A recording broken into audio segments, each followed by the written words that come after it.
Oharsoarrak sariak euskararen normalizazioan lanean ari diren talde eta pertsonak saritzen ditu.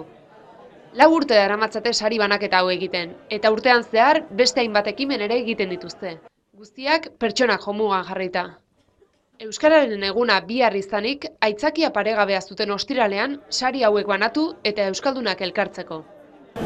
Bai, ez da lehenengo urtea, urtetik urtera banatzen ari den sari bat da, eta nik uste zalantzari hobe honek euskarari lagundu egiten diola, euskarari eta euskal normalizazioaren alorrean lanean dabiltzan eragile eta persona guzti azkenean aitortza bat da, aitortza publiko bat euskarak ere eta euskararen lanean dabiltzanok behar dut zalantzari.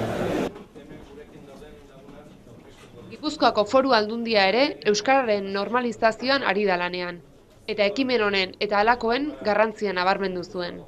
Oharsoarrak ekimena, iruditzen zaigu ekimen oso garrantzitsua, egokia.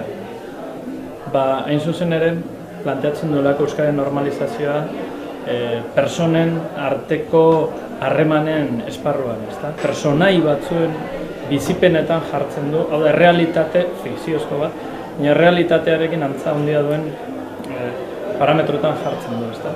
Guk Diputazioan, Foru Aldundian ere, bide hortatik ari gara lanean, pertsonen arteko sensibilizazioa landu nahian, euskararen ganako eta euskaldunon ganako sensibilizazioa erdal pertsonen artean, empatia landuz, bai, euskaraz bizi nahi dugunon ganako empatia landuz, baina baita ere ulertuz, elkar ulertuz. Banaiz Bagara elkartea jaso zuen saria etorkinekin egiten duen lanagatik. Horrez gain, sari berezia eman zioten Mikel Astarloza txirrindulariari. Tropelan bizitakoak Berria egunkarian kontatzean egindako ekarpenagatik. Biek pozez hartu zuten saria.